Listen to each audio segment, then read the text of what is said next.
FGM means female genital mutilation. Actually, is a practice where female genital part is cut off. FGM is a violation of human rights. We've really looked into it. People practice it a lot. It is a practice that does much harm without any good at all. FGM does not have any benefit, and therefore it should completely be abandoned in our country. All we have about it is disadvantage. When you do FGM, there is tendency of one having infection. There is difficulty. It hinders womanhood. It affects womanhood. For me, consequences of FGM are so huge. They are so detrimental to the well-being of women and girls. For instance, girls who undergone FGM in their early age, when they become adults, get married and give birth, sometimes they experience obstructed labor, which is a situation that can actually endanger either the life of the woman or the life of the child, thereby increasing maternal mortality in our country. I come from Sokoto State, and a lot of women there have the issue of VVF. Now, a certain percentage of VVF is as a result of female gender mutilation. Now, I don't want to give quotations that I'm not so sure of, but a lot of times, most of those women have issues in giving birth because of FGM. Actually, we have it in other places. It can be, have it even outside Nigeria. People practice it. Religious bodies, so many people go into it as well. FGM brings a whole lot of psychosocial problem to the victim or the survivor. For instance, if a teenage girl is circumcised, she will never forget about it throughout the rest of her life. And you know what that means? That actually affects her negatively in her marital life. You find out that people don't come out to talk about it. They do this in secret. So there are several pockets in the north that participate and get themselves involved in FGM that have to stop it. Even in the south, in areas like in Delta State, in Edo State, in the southwest, places like Ibadan or Osun State, Ondo. It's surprisingly Akure and Ekiti people, you find out that they do it so much. They believe it's either as a right of womanhood, is a way of introducing you as a woman into like being a mother or being a wife, just like how male circumcision is. They find there, and the other people that are involved in it, the people that champion this thing, are actually traditional birth attendants. They work hand in hand together. They have to, the reason why they do this is because they want to keep their culture intact, and they want to keep their importance, and they want to continue staying, they want to remain relevant. But we find out that if we can engage these women or engage the traditional rulers that oversee these people and let them know that what they are doing is affecting the lives of these children instead of making their lives better.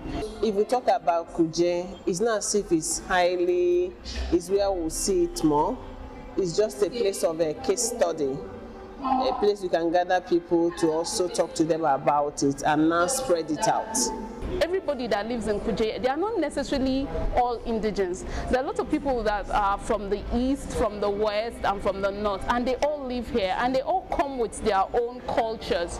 Everybody comes with their own beliefs. So before you know it, there are some of those people, especially those from the west, that believes in this, and they start indoctrinating their neighbors on circumcising their daughters and circumcising their sons. So choosing Kuje as a takeoff point for this project is very key, because we want to disabuse the minds of people that because it does not happen so much in Kuje or northern Nigeria does not mean people are not coming into Kuje with their cultures to teach them about circumcision. As we stand today, we are training over 100 people to be advocates.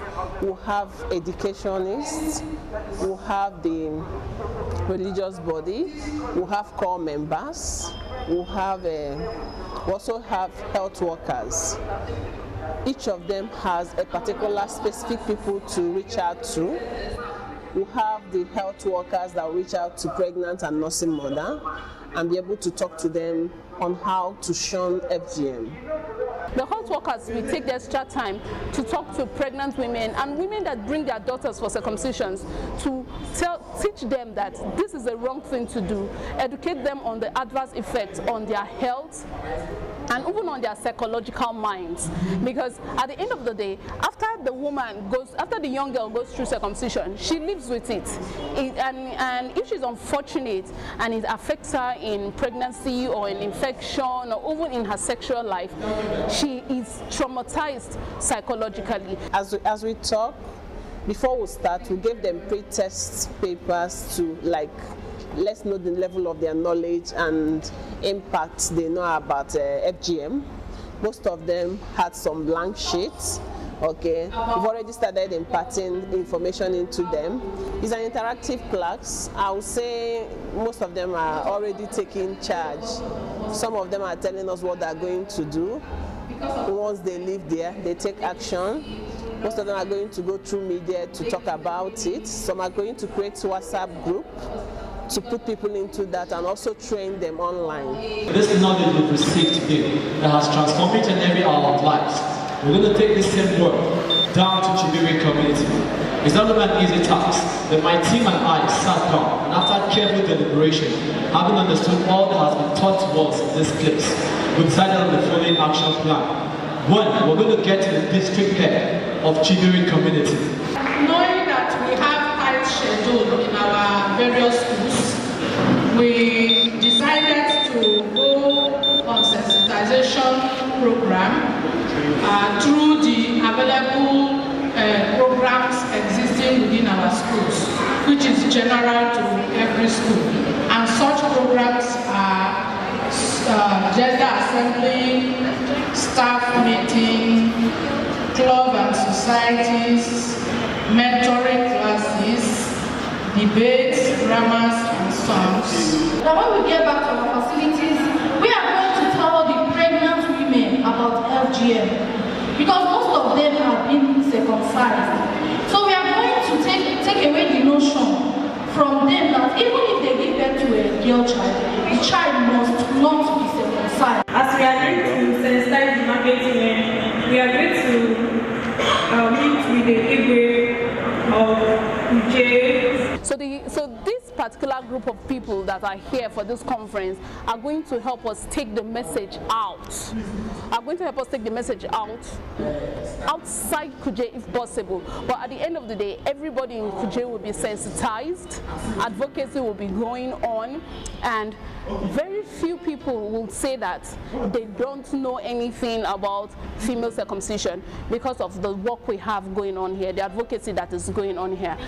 Yeah, my experience in this training has been so vast that I've been looking at female genital mutilation as a minor something, but today I've learned a lot of things about the disadvantages to a female child. As I was telling them in the class, I had a child of 4 years. When my mom came, although they didn't use razor to cut, but she was using hand to do the mutilation, which I was told just to separate the labia so that they will not join together when the baby is grown. It's not only about cutting it off.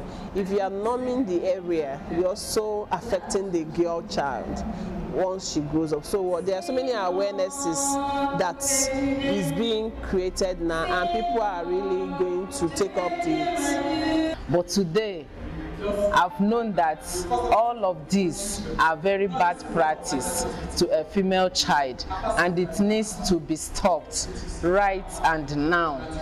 A lot of women don't want to come out to tell you how it has affected their lives because they still believe in their minds that culturally it is important.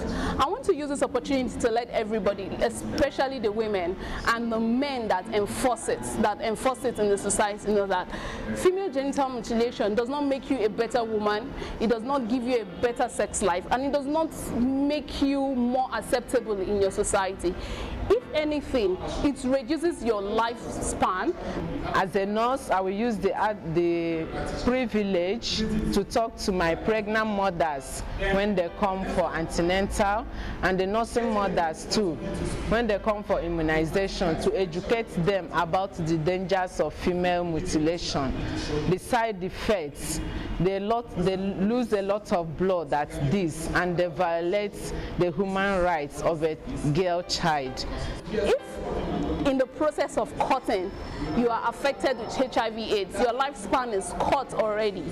If in the process of doing this, your organs, as a result of infection, your fallopian tubes or whatever is blocked because of infection, you will not be able to have children.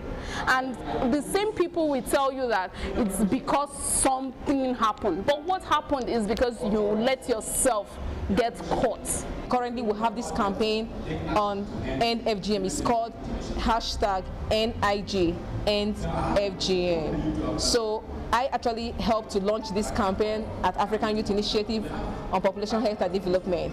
And the campaign aims to sensitize young persons and also sensitize policymakers to ensure that they domesticate the necessary policy that ends female genital mutilation in Nigeria.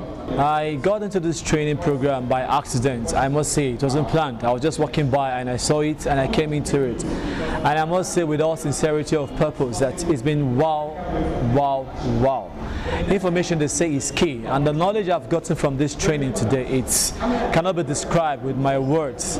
I've heard of circumcision. That's the word I know of while I was growing up, not mutilation. But I'm amazed today to see that it is now called female genital mutilation, and is a barbaric act, an inhuman act that is wicked, that is so wicked against the girl child. And I think at this point in time, everybody needs to know about this. I need to give kudos to the organizers of this event. They've done well to gather everyone together to pass on this information. Some of the religious bodies say they're going to speak about it also in their church, in their little organizations that have in the church.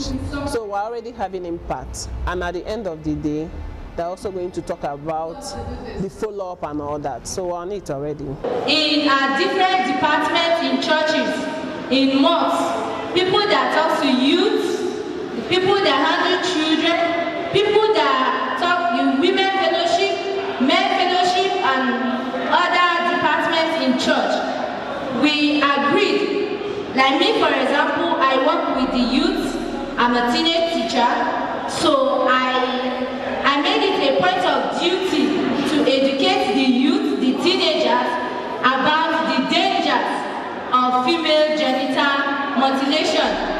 The training End Female Genital Mutilation is focused towards raising advocates who will be at the forefront of ending female genital mutilation, because it's a cause that everyone should be part of ending. And also we recognize that there is so much work to do in ending this human rights abuse, but few people are available, and that was why we initiated this project to raise advocates and empower them to be at the different communities taking action. And that was why we gathered them, and the training has been wonderful. We have different speakers teaching them an overview of FGM, consequences, and then how to become advocates. And at the end of the training, each of them is expected to reach out to at least 60 people within 3 months, and we measure the impact, because from today, the fight against female genital mutilation is on their shoulder.